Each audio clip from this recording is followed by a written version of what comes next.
Você já parou para pensar que a gente talvez já tenha visto a luta de Luffy versus Imu-sama?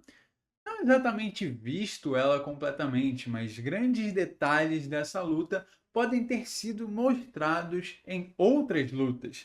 E não só isso, mas também a maneira como ela vai terminar. A gente vai falar sobre a possível luta final de One Piece entre Luffy do Chapéu de Palha, aquele que comeu a Hito Hito no Mi modelo Nika e é considerado o novo deus do sol, contra Imu-sama, aquele que a gente não tem nenhuma ideia do que representa, apenas vemos os Gorosei chamando ele ou ela de o Criador. Um ser que a gente não tem ideia de como é, do que ele representa, só sabe que é algo acima do que tudo que a gente já viu na história de One Piece. E talvez, de fato, o poder necessário para derrotar esse ser é algo que apenas um deus pode fazer. Junto com isso, o amanhecer viria. Se você gosta de One Piece e quer ficar ligado em todas as novidades, principalmente agora que está em pausa, a gente vai falar bastante sobre teorias e tudo mais.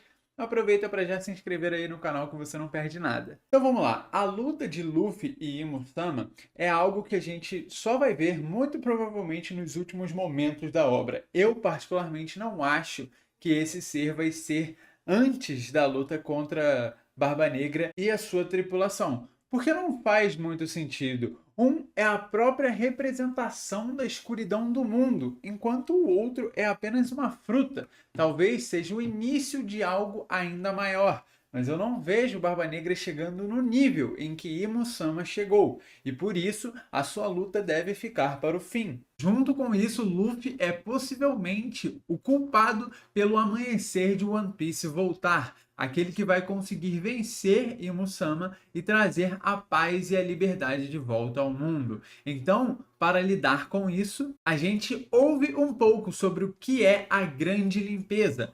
O reino de Lulúzia pode ter sido o início desse grande ataque do governo mundial a todos aqueles que se opõem a se manter quietos e obedecendo às regras não só de seu país, do governo mundial, mas daquele que é considerado o criador do mundo. E o mais interessante é que de todas essas grandes teorias que a gente tem sobre Imu-sama ser alguém que representa a própria escuridão, ou, sei lá, falaram um pouco sobre a família Nerona, mas a parte mais interessante é que esse ser é uma representação direta do que a gente viu Enel e Doflamingo sendo. A cena onde o Doflamingo cresce como um rei, em que ele desperta o seu haki do rei, em que ele começa a controlar não só um reino, mas também os seus subordinados, é muito parecida com os Gorosei se ajoelhando ao Imu-sama, e isso me faz questionar um pouco sobre o que a gente viu o Ivankov falar. Será que Imu-sama, na verdade, é alguém da família desse rei e tomou o seu nome por não querer sair do título de Gorosei ou de Tenryubito e ter relação com o governo mundial? Isso seria uma ligação direta com o que aconteceu com o Doflamingo após perder o seu posto como um dragão celestial. E as suas conexões com o Enel são incríveis, são todas quase, porque um é a representação do deus de um local, esse que consegue soltar diversos raios do céu, principalmente com o número de 16 raios, que também é o número de golpes, digamos assim, de lasers que a Mother Flame soltou na ilha de Lulúzia. Junto com isso, o Enel fala que um deus ele representa o verdadeiro terror. Se Imu-sama não representa isso para o mundo de One Piece e principalmente até para os próprios Gorosei,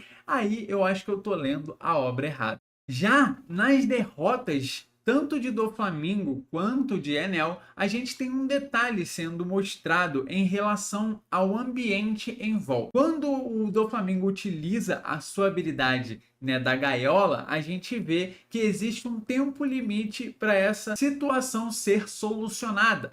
Isso porque se eles não conseguissem agir contra o Doflamingo ou contra a gaiola, ela então iria partir todo mundo ao meio e não teria gente suficiente para o pequeno espaço que iria ficar aquela gaiola. Luffy derrotar Doflamingo é como se fosse a representação daquele que quebrou essa gaiola e destruiu completamente aquela prisão que era Dressrosa. Então ele trouxe a liberdade, enquanto a gaiola era o que, né, supostamente mantinha as pessoas presas. Luffy foi aquele que representou a liberdade para tirar todo mundo. Todos aqueles que estavam ali sendo considerados pássaros. E a gente tem algumas conexões de Imo e Enel com pássaros também. Inclusive, um dos golpes do Enel é chamado de Thunderbird, pássaro elétrico. Então tá, quando o Luffy derrota Doflamingo, ele representa a liberdade e solta todas aquelas pessoas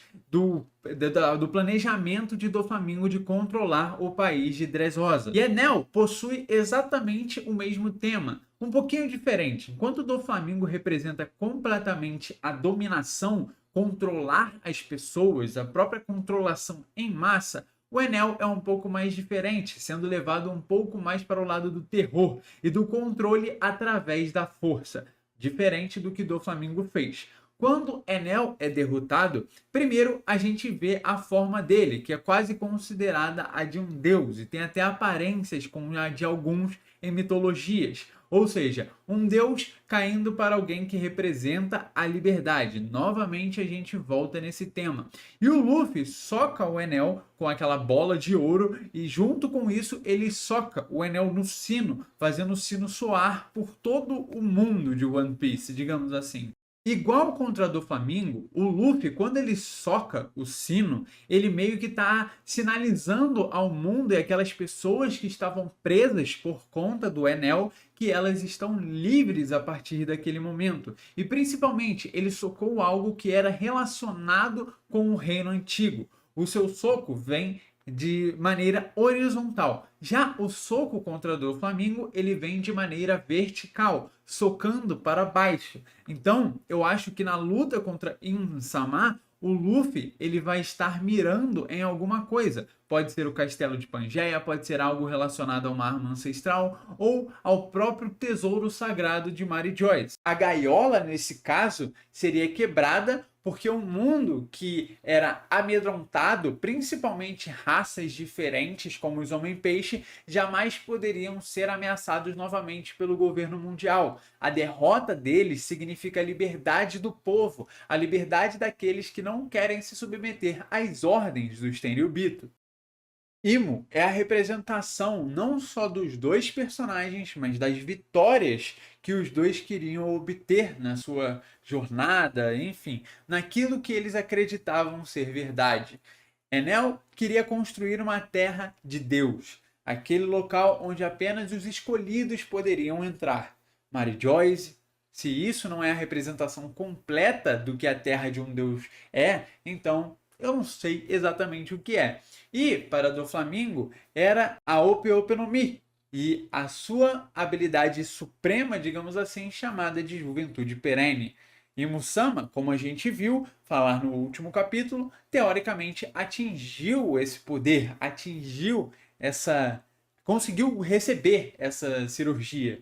Então, os dois representam exatamente o que Imo-sama vai representar no futuro. Se a derrota deles foi de um jeito, eu tenho quase certeza que a derrota desse deus vai ser muito parecida. Imagina o Luffy com um soco gigante mirando na headline, no castelo de Pangeia, em tudo que representa essa prisão para todos aqueles que não estão aliados ao governo mundial. E então, com um soco, tudo aquilo se quebra. O mundo está livre novamente. Os mares se juntam, formando o All Blue. E então a gente vê um amanhecer chegando e a liberdade trazida novamente por aquele conhecido como o Deus do Sol. Se você gostar, deixe seu like, seu comentário, se inscreve aí no canal. Um abraço, eu fui.